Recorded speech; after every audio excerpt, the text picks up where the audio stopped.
It is important, but welcome. Is there anything you need? Or No, look, I just want to thank you for inviting me out here. Thanks for having me here. This is, since I am a consumer of this product, it's exciting to be able to see where it's all done. And two, what helps me too is learning sort of what challenges you have, you know what I mean, within the industry or just in business. And so that's really where I want to spend the time. I'll just tell you, we do, because I live in Montgomery County, commute to work in Washington each week, we're able to do a lot more of these, and we learn from every one of them. But one thing I want to do real quickly, run through, there's a couple end of the year issues I just want to make sure you know about, sure, especially how it might affect your business going forward. So we can do that real quick. Economy, we're doing better in Texas than the rest of the country, but we've got some challenges around the country. We've got a big spending crisis hitting us in a major way. At the end of the year, this is unprecedented. We've got a tax cliff with all these provisions coming due. It's never happened in the history of America. And Ways and Means Committee, we do all the tax issues. And this is, we have automatic spending cuts, defense, again, unprecedented. A number of other key issues as well. Red tape, I probably don't have to explain to you. We're really focused on trying to remove the roadblocks to the economy, including this obsession with higher taxes. You know, the regulatory, we're just seeing a tsunami coming out, and it's far above what it's ever been in the past. The President's health care law, we believe, is a real obstacle to more business investment. And I want to talk a little about the future of the President's health care law. We moved this really, we're doing better in Texas. U.S.-wide, 163,000 jobs last month sounded great, but only because our expectations have been set so low. We need about that much just to break even each month, 130,000, 150,000 break even. We need to be consistently between 300,000 and 400,000 to be moving out of this recession and get that job unemployment rate down. 3 years now after the recession officially ended, 42 straight months of unemployment of 8%. That's a record. One red flag is we have so many people who've given up looking for work. It's the lowest in 30 years. And if they were back in the workforce looking for a job the way we expect them to be, unemployment really is well above 10%. That's a red flag for a healthy economy going forward. Economic projections, you know, nationwide, thankfully Texas is different, have been cut. And the President's recovery just is not good. We've had 10 recessions and 10 recoveries since World War II, and this one ranks dead last. We've got to do better than that. Next slide. Here's job growth. Those are the 10, the blue charts are the 10 recoveries since World War II. We're about half the average. On economic growth, same thing. We're dead last and half the average. If we were just average, this was just a run-of-the-mill bounce back from a serious recession, we'd have 4 million more Americans back at work today. Instead of looking for work this morning, they'd be back at work. So there's a real price for not bouncing back the way we ought to. I'm not a fan of the stimulus. We were promised with all that money spent we'd be at 5.7%. Clearly, we're not there. Difference in approaches. The President sincerely believes higher spending in government stimulus drives the economy, and the result is where we're at.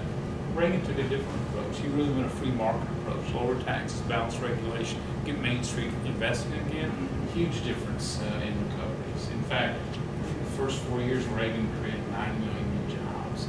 You know, just dramatic difference in approach and a dramatic difference in results. We can skip the next two.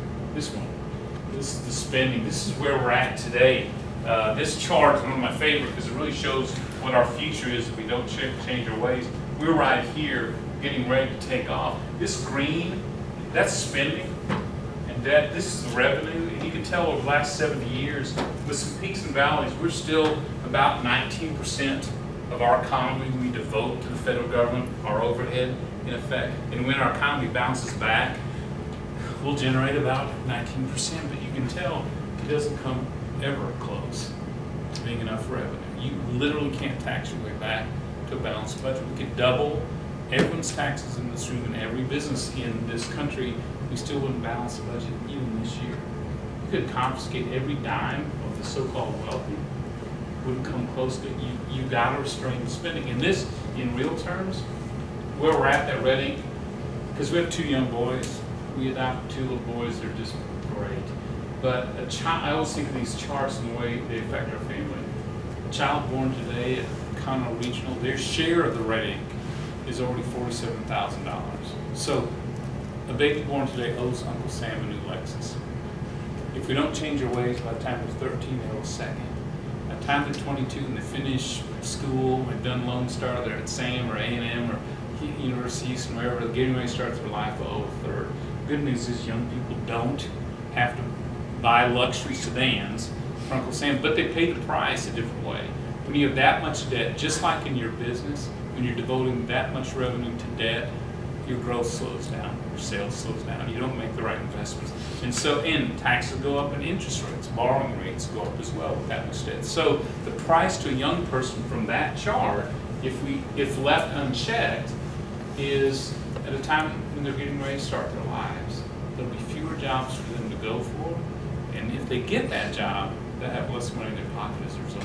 So there's a real price for young people from what the spending is occurring right now.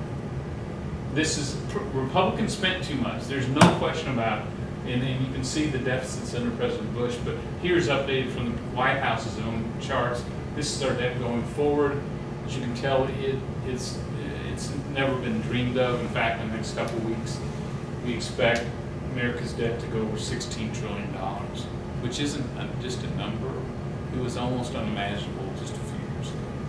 And we're beyond the caution yellow lights, flashing yellow light. We're in the flashing red light as far as our debt goes. This is unprecedented, this tax cliff. At the end, right now, we have all these provisions that have either expired or expire at the end of this year. Already, the research and development tax credit, really important to our energy companies and healthcare and technology companies here in our region. State and local sales tax deduction, which I'm in charge of, which allows our families to deduct their sales taxes like other states can deduct their income taxes. So it's fair, has already expired. Some of the depreciation issues do, which is important to businesses when they're expensing out their investments. All the Republican tax relief, all brackets and all rates go in here. Alternative minimum tax explodes from 3 million families paying it to 31 million families paying it. Debt tax comes back to life, payroll tax all in. But also capital gains increases, the child tax credit, college tax credits, they shrink. Marriage penalty comes back to life. All that occurs at the end of this year if Congress doesn't act. The reason we're so focused in the House on stopping the tax hike is that it's got a real impact on families here and businesses. For us, in our 11 counties in the 8th district, if we go off that tax cliff and allow those taxes to go up, every person will pay an additional $3,600. I know that's not much money in Washington, but for most of our families, that's real money in a big way. But it's not just, it's that may be the average, but baby boomers, young people, $3,000, young workers in the workforce, over $1,000. Here's what's interesting. Seniors, retirees in counties like ours, you know, through Woodlands, the Lake, and others, Montgomery, retirees are going to see a major increase because the taxes on dividend and capital gains income, dividend, other than Social Security, dividend income is what our seniors count the most on. So it's a big impact. The impact isn't just on families, it's on businesses. Ernst & Young just released a study done by the National Federation of Independent Business. I was asked to help unveil this report a month ago. And they basically took the president's tax proposals and said, what does it do to the economy? And here is the result, is that it actually harms the economy in a significant way because you're not only raising taxes on investment, you're raising it on a lot of businesses and job creators in the country. Their analysis is that if we hike those taxes, just the president's increases, you're looking at 700,000 fewer jobs in the country. Texas takes a big hit, 57,000 jobs. Here's what's interesting. We know businesses along Main Street get hit, but look at the impact. We know investment in America will go down. We know the economy actually gets smaller, but the paychecks of average workers from a slower economy shrinks. Now maybe 2% isn't a lot, Every dollar counts. And if you're a mom trying to make ends meet, if you're a family, it matters. Automatic spending cuts, and Jerry, I'm trying to race through this as fast as I can. These automatic spending cuts are unprecedented as well. You know, we put in place about $2 trillion in cuts, and the debt ceiling was raised last year. In exchange for allowing it to increase, we negotiated $2+ trillion. A portion of that was put in place to force that super deficit committee to do their job, and they did. So these cuts take place. Military defense, which is I think 1/5 of the budget, but they'll take almost 50% of the hits. Big impact. About 100,000 soldiers, sailors, Marines, and airmen will be separated from their career. These are volunteers who've chosen the 1% who choose to protect the 99% of us. It's severed from their careers. Panetta, the defense secretary, says we'll have, as a result, the smallest ground force since 1940. These are his numbers. Our current defense secretary. A fleet of fewer than 230 ships, the smallest since 1950, the smallest tactical fighter force in the history of the Air Force. But from a job standpoint, Texas, because one, we have so many Texans who volunteer for the military. We have a number of key bases, and our communities actually build the equipment, technology, and weaponry for the military. We take an outsized hit. Total Texas jobs lost. The range is between, that's the low range, 125,000 to 160,000. So it's got a big impact. Defense wastes money. The Pentagon wastes money. There is no doubt about it. We've already cut $500 billion out of it. Focused it on where they waste it, which is procurement. They do a horrible job of buying things. Horrible. Doing this across the board cut makes no sense. We, in the House, we've already passed a bill to replace those cuts, but even do more cuts in areas that aren't essential, such as military. We passed it to the Senate. It's sitting there today. What happens in November, I think, will ultimately determine what happens with these automatic cuts. Here's something probably near and dear to your heart. This is a new chart depicting the regulation an average small business has to deal with each day. You probably recognize some of these. And by the way, this doesn't include the state. This doesn't include state red tape or local red tape. And most of these, I mean, from permitting to privacy issues to personnel and HR issues to chemical and waste and water, my guess is you probably have to deal with all that. This is just the tip of the iceberg. But we were asked to depict, you know, our small businesses are just frustrated trying to explain to lawmakers who've never been in business what it's like, you know, to have to deal with this stuff. So we actually, our Joint Economic Committee, which I run for the Senate and the House, we got this chart essentially by going to the White House, to the Small Business Administration, the IRS, and they outlined all these, and that's just a fraction. The point we're trying to make is that there's a price to be paid for this chart as well. Since half of all small businesses are telling us they are not hiring and will not hire because of all the red tape coming down, including President Snowden. We've never seen the level of new regulation we're seeing today. This administration is on pace to exceed every other administration in history for new regulation. And the average cost for every small business person in this building, as a result of that red tape, is over $10,000 every worker every year. The compliance cost with it. So you wonder why businesses aren't hiring. Red tape is really a key part. So we've moved again in the House to pass legislation that calls a timeout on red tape until we can get the economy back in shape. It ends the practice of the midnight regulations, where when the White House goes out of office, they just pour a bunch in the pipeline as they're going out the door. And then the sue and settle practice, I don't know if you've heard of it, but it's where primarily economic or environmental groups sue the federal government. They win their case, and what they extract is not money, concessions, they extract new regulation that would never pass on their own. And so it's a pretty clever way for them to add to that chart. So we passed legislation to sort of start to pull us back surprisingly, not surprisingly, it's sitting in the Senate, and we don't know if they'll take it up. But we think this is one of the key roadblocks. We think the obsession with higher taxes, the healthcare law, and red tape are two of the biggest 18-wheelers jackknife across the economy. Until we move them out of the way, we're not going to see that grow. And I'll finish two things here. I'll go past this. This is our Joint Economic Committee also. When the President's healthcare law passed, I tasked them with putting together an organization chart because no one knew what the new law, how it worked. So put together an organization chart that shows how it works. And they spent 4 months, evenings, weekends.